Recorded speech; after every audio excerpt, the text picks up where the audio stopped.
Hello আমার প্রিয় পরিবার, সবাইকে স্বাগত আরও একটা নতুন ভিডিওতে। আগের ভিডিওতে তোমরা দেখেছিলে কিভাবে বরণ হয়েছিল, আর আজকের এই ভিডিওতে তোমরা দেখতে পাবে আমরা সবাই মিলে কিভাবে আনন্দ করতে করতে গণপতি বাপ্পাকে বিসর্জন দিতে গেলাম। তো প্রথমে আমরা এই ঠাকুরটাকে বাইরে ভ্যানে বসিয়ে দেব, তারপরেই কিন্তু আমরা বিসর্জনের পথে এগোবো। তোমাদেরকে দেখাবো আমাদের এই ঠাকুরটা কোথায় বিসর্জন হয়। তো চলো তোমরা প্রথম থেকে পুরো ব্লগটা দেখতে থাকো, সবার ভালো লাগবে। তো দেখতেই পাচ্ছ এখানে গেট থেকে বেরোচ্ছে না, তাও আস্তে আস্তে ঢুকে বের করিয়ে দিল। তো আসছে বছর আবার হবে গজানন। তো গজাননকে এবার আমরা ভ্যানে তুলে দিচ্ছি। তো এখান থেকে ভ্যানে তোলা হয়ে গেলে গজাননকে নিয়ে আমরা গঙ্গার দিকে রওনা দেব। তো দেখতে পাচ্ছ গজাননকে কিন্তু বসানো হয়ে গেছে। এরপরে সবাই মিলে কিন্তু আমরা বাইরে চলে এসেছি। তো দেখতেই পাচ্ছ সবাই রেডি হয়ে, এই যে মন্টি, শুভ, তো আমার নামও শুভ। তো এইদিকে কিন্তু আর এই যে রত্না বৌদি, সবাই আমরা হাঁটতে হাঁটতে চলে যাচ্ছি ঠাকুর বিসর্জন দিত। তো দেখে নাও এবার কিভাবে সবাই নাচ করবে, সেটাও কিন্তু তোমরা দেখে নেবে। এখানে কিন্তু সবাই নাচ করছে, দেখতেই পাচ্ছ। তো এইবার দেখো আসল কীরকম নাচ করলো সবাই, সেটা তোমাদেরকে দেখাচ্ছি। তো চলো তোমরা দেখতে থাকো ব্লগটা, তোমাদের সাথে আবারও আমি কথা বলছি।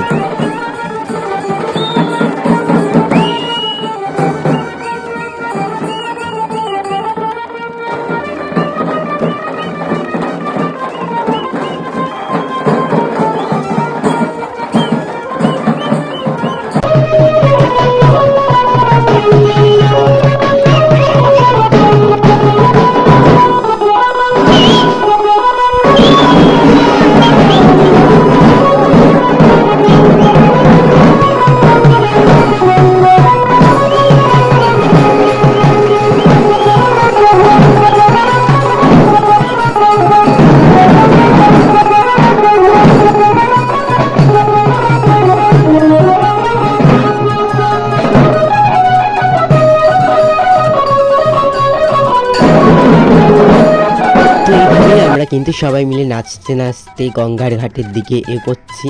তো দেখতেই পাচ্ছ আমাদের গঙ্গার ঘাটটা কোথায়, তোমাদেরকে সেটাও দেখাবো। আমাদের গঙ্গার ঘাটটা কেমন, তো সেটাও তোমাদেরকে দেখাবো।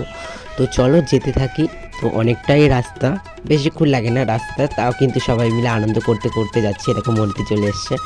তো এইভাবে আমরা ফাইনালি গঙ্গার ঘাটে চলে এসেছি। তো এই ঘাটটা তোমরা আমার দেখেছো আগে একটা ভিডিওতে, যখন আমি মাকে বিসর্জন দিতে এসেছিলাম। এই যে এই গঙ্গার ঘাটটা চারিপাশে দেখতে পাচ্ছ পুলিশ প্রোটেকশন দেওয়া, যেহেতু কেউ যাতে গঙ্গায় না পড়ে যায় ওর জন্য। তো এইদিকে আবারও নাচ শুরু হয়ে গেছে। তো চলো এই নাচটা তোমরা দেখে নাও।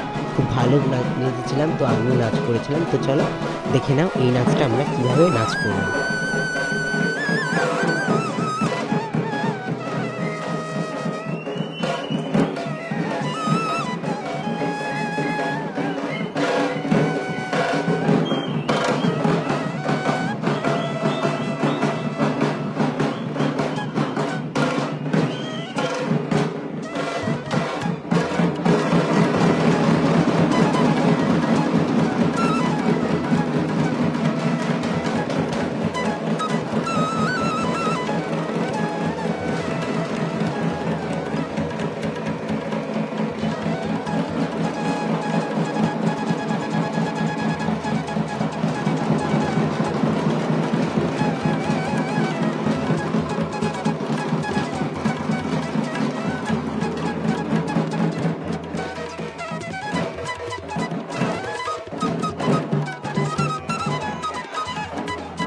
তো এদিকে সবারই পুরো গানও শেষ, নাচও শেষ। এবার গজাননকে বিসর্জন দেবো। তো গণেশ ঠাকুরকে প্রথমে কিন্তু 7 পাক ঘুরিয়ে নেওয়া হচ্ছে, এদিকে দেখতেই পাচ্ছ। আর এদিকে দেখো আমি ছোট্ট গনুকে ধরেছি।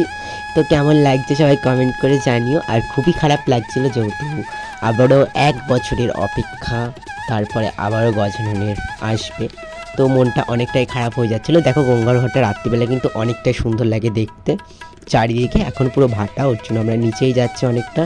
দেখতে পাচ্ছি আস্তে আস্তে কিন্তু আমরা গজাননকে নিয়ে যাচ্ছি।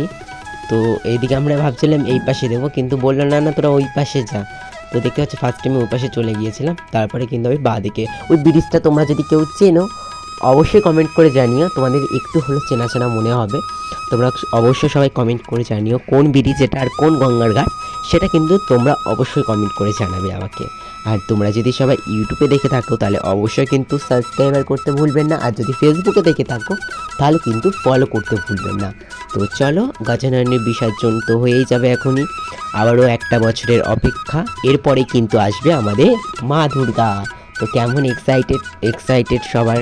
তো এই ভিডিওটা অনেক দিন আগেই করা ছিল, তো গণেশ পুজোর পরেই তোমাদের সামনে আপলোড করছি, যেহেতু পুজোর কারণে আমি আপলোড করতে পারিনি। আর তোমরা তো জানো আমার অবস্থা কেমন চলছে বর্তমানে, তো সেই নিয়ে ব্যাপারটা আমার ভালো লাগছে না বলেই তোমাদের সাথে আজকে ভিডিওগুলো শেয়ার করে দিচ্ছি। তো যদি ভিডিওটা ভালো লাগে অবশ্যই লাইক কমেন্ট শেয়ার করতে ভুলো না। তো দেখা হচ্ছে আরও একটা নতুন ভিডিওতে। সবাই ভালো থেকো, সুস্থ থেকো। আর আসছে বছর আবার হবে গণেশ পুজো, তখনও তোমাদেরকে ব্লগ করে দেখাবো। তো চলো, সবাই ভালো থেকো, সুস্থ থেকো। দেখা হচ্ছে আরও একটা নতুন ভিডিওতে। নমস্কার, ফলো করতে ভুলো না।